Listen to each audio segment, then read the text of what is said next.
Hi friends, welcome to Nirmala cooks. இன்றைக்கி நம்ம பார்க்க போகிறது பொட்டேட்டோ ஃப்ரை. ஒரு கடாயில் கொஞ்சமாக எண்ணெய் வச்சுக்கலாம். கடுகு சேர்த்துக்கலாம். கடுகு பொரிஞ்சோடனே இதில் கொஞ்சம் கருவேப்பிலை சேர்த்துக்கலாம்.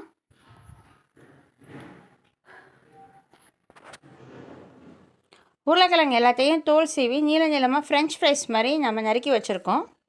எல்லாத்தையும் சேர்த்துக்கிட்டு லைட்டாக எல்லாமே எண்ணெயில் படுற மாதிரி பரட்டி விடலாம். நெக்ஸ்ட் இதில் ஒரு மூடி போட்டு 5 மினிட்ஸ் அப்படியே நம்ம குக் பண்ண விட்டுடலாம்.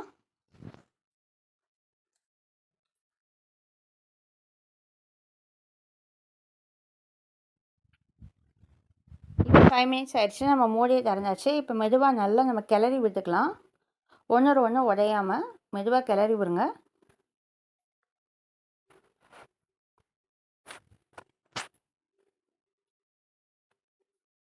இது ரொம்ப டேஸ்ட்டாக இருக்கும். தயிர் சாதம், சாம்பார் சாதம், இந்த மாதிரி எல்லா சாதத்துக்குமே இது பக்காவான சைட் டிஷ். இது மாதிரி ஒரு தடவை ட்ரை பண்ணிட்டீங்கன்னா திரும்ப திரும்ப இந்த மாதிரி தான் ட்ரை பண்ணுவீங்க. இதில் ஒரு ஸ்பூன் மிளகாத்தூள் சேர்த்துக்கிடுவோம். மஞ்சத்தூள், உப்பு,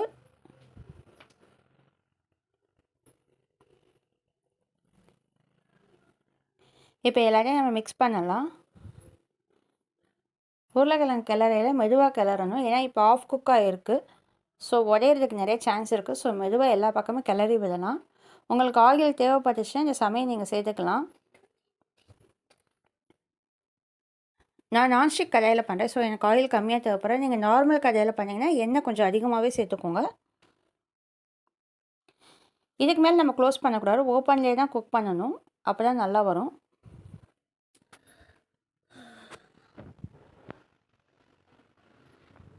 இது மாதிரி அப்பப்போ கிளறி விட்டுக்கிட்டே இருக்கணும்.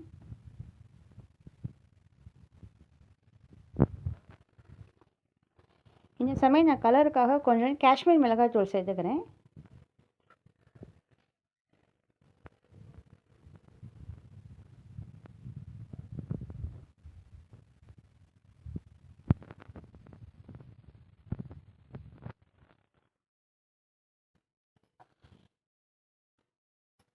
இப்போ ஒரே ஒரு உருளைக்கிழங்கு மட்டும் எடுத்து வெந்துருச்சான்னு பார்க்கலாம். வெந்துருச்சு. எடுத்து உடச்சிங்கன்னா இந்த மாதிரி அழகாக உடையணும்.